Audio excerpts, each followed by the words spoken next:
I'm starting. Good morning, one and all. So I'm today I'll be presenting on clinical pathological features and management of advanced iron orbital plasmacytoma.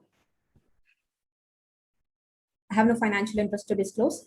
Expect the best, plan for the worst, and prepare to be surprised. Orbit being in Pandora's box, I'm sure all of you agree with the above statement. Plasmacytomas constitute 5 to 10% of all plasma cell neoplasms and only 1% of the orbital tumors. Orbital plasmacytoma is an uncommon presentation of multiple myeloma. In more than half of the cases, it is only discovered after the diagnosis of multiple myeloma. We aim to study the clinical, pathological features and management of advanced iron orbital plasmacytoma. This was a retrospective observational and interventional case series in 6 patients from 2013 to 2019. I'm going to discuss 2 cases in detail. This is a 20-year-old male patient presented with a painful, gradually progressive swelling of the right lower eyelid since 40 days. On examination, there was a hyperglobus of 3 mm, temporal fossa fullness with ecchymosis, and the tarsal conjunctiva showed chemosis. The CT scan orbit showed a well-defined heterodense mass centered in the zygoma with orbital and temporal fossa extension with specks of calcification with bony erosion. Coming to our second case, this is a 70-year-old elderly male presented to us with the complaint of swelling in the left upper eyelid since 18 days, which was painless and progressive. On examination, the anterior segment was normal. There was a hypoglobus of 2 millimeters, proptosis of 5 millimeters.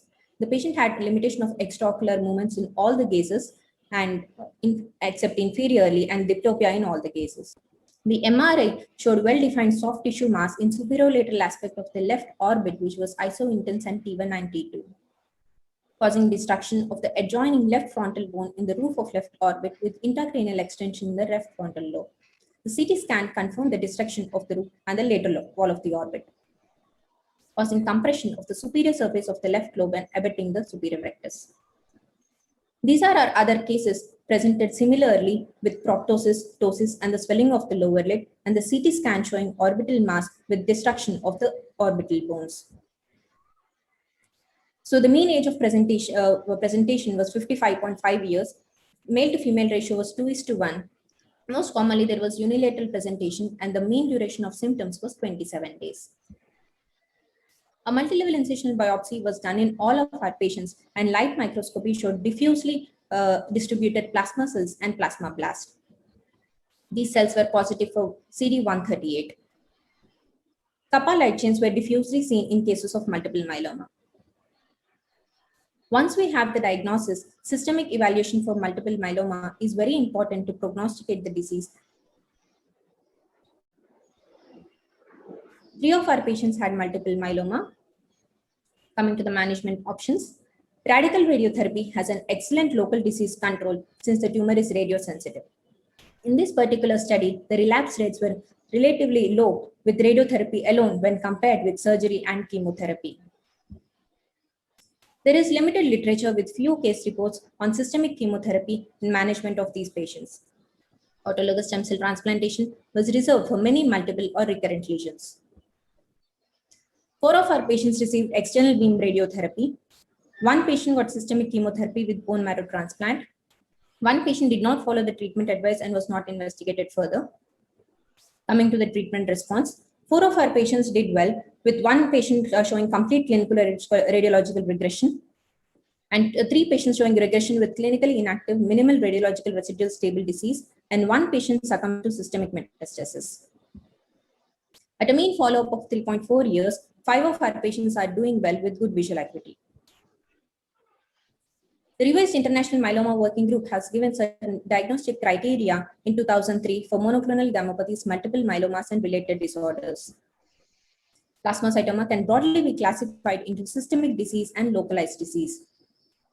The localized disease can further be classified into solitary plasmacytoma of bone where single bone lesion is seen, solitary extramedullary plasmacytoma where single soft tissue lesion is seen, and multiple solitary plasmacytoma where multiple sites of disease in the bone and soft tissue are seen. The factors responsible for rapid conversion of plasmacytoma to multiple myeloma should be kept in mind and evaluated. To conclude, although plasmacytoma of the orbit is rare, ophthalmologists should be familiar with it. Systemic workup for multiple myeloma is very essential to guide the treatment and to prognosticate the disease. Detailed histopathological evaluation with immunohistochemistry is important, and role of imaging should be focused on early detection of additional or recurrent lesions which influence the clinical management, and aggressive and early initiation of multimodal treatment is warranted. So our study, what is added in the literature? The plasmacytomas should be one of our differentials in a case of bony triradiate lesion irrespective of age group. Our study includes the youngest male reported in literature till date. And typically in bone marrow biopsy, we have seen that patients with less than 10% plasma cells in bone marrow showed good response, less than 50% of plasma cells showed partial response, and more than 80% plasma cells showed poor response. However, further studies on correlation would definitely help in managing and prognosticating such patients. These are my references. Thank you, IOC, for giving me this wonderful opportunity.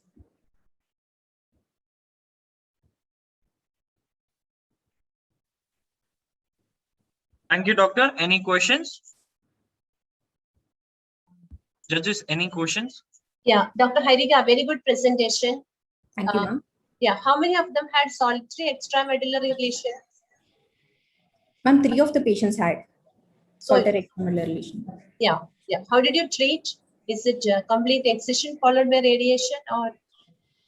We have given, we have done incisional biopsy first, ma'am.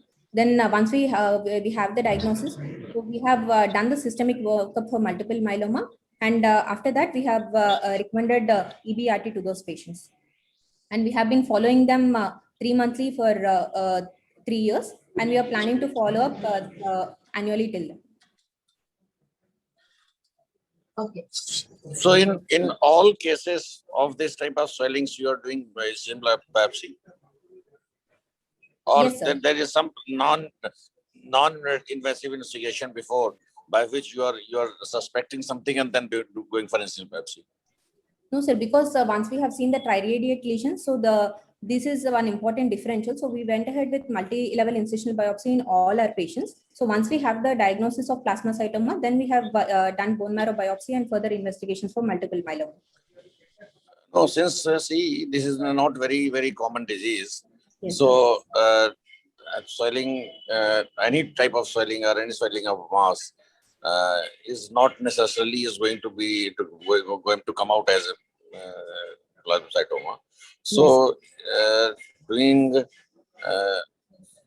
injudiciously the incisional biopsy, because you see in many cases we should have some non-invasive investigations or some markers in which you suggest or you are nearing to the diagnosis, then it is advisable for going for this incisional biopsy, because many times you need to have excisional biopsies or some other modalities of treatment.